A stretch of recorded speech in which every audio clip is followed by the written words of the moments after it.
Penguin Random House Audio presents Young Benjamin Franklin, The Birth of Ingenuity by Nick Bunker. Read for you by Dan Woren. In memory of Henry Chapman Mercer, 1856 to 1930, founder of the Mercer Museum, Doylestown, Pennsylvania, an ingenious American. Throughout this book, for the sake of consistency, dates are always given according to the old Julian calendar, as it was used in Great Britain and America prior to 1752. According to the calendar we employ today, Franklin's date of birth was January 17th.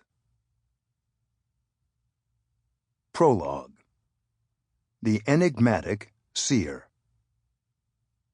Behold all alive, one of the ancestors of modern America.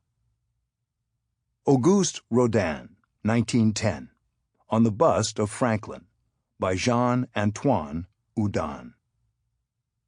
Before we share the story of his origins and early years, we begin with a glance at the man as he was late in life. Benjamin Franklin, the affable sage, in the Paris where he played the role of diplomat. With his long hair, his paunch, and his spectacles, he delighted his hosts in France with a manner that conveyed serenity as well as charm. Some of us can do gravitas, and some of us can do joie de vivre.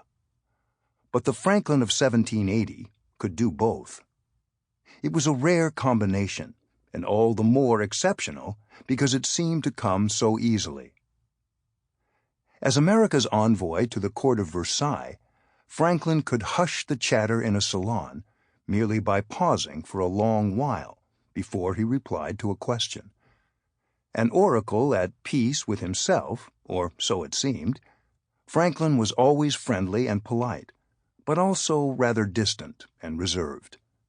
Here was a sage who could be funny when he chose, but somehow never lose his aura of gentility. Partly the secret lay in his build, stricken though he was by arthritis and the gout. In his prime, Franklin had been broad-shouldered and muscular, an inch or two under 6 feet tall.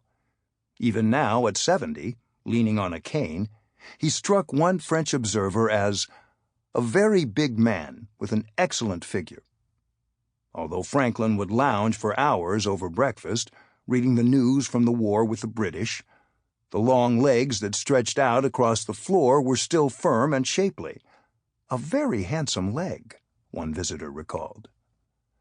Besides the long pauses, which made the big American seem so august and sublime, Franklin had another way to be inscrutable. Unlike most public men of advancing years, he rarely bored his listeners with tales of past achievements. And least of all did he speak about his boyhood and his youth. This was true of his correspondence as well as his conversation. When we turn to his letters, surviving in the thousands, we meet a Franklin who took the utmost pride in his grammar, his spelling, and the rhythm of his prose. But we will mostly search in vain for intimate details of his early years. Instead, they show us a practical, up-to-date Franklin, for whom history, including his own, always seemed to matter far less than the future. And so besides the dignity and the gravitas, Franklin also had a touch of mystery. By saying so little about his past, he maintained his aura of reserve, and he did it so well that it has endured until the present day. After a lifetime study of the man, scholars sometimes come away feeling that Franklin will always slip through our fingers. He kept a kind of inner core of himself intact and unapproachable, wrote Edmund Morgan, the historian from Yale, in one of the finest books about him. In Franklin's own era, those who tried to grapple with the sage often found him even more elusive. Whether they loved or hated Dr. Franklin, they could simply never pin him down. Where had he come from? That they knew, first Boston and then Philadelphia, but it was hardly much to go on. What were his origins? Who were his family? Sample complete. Ready to continue?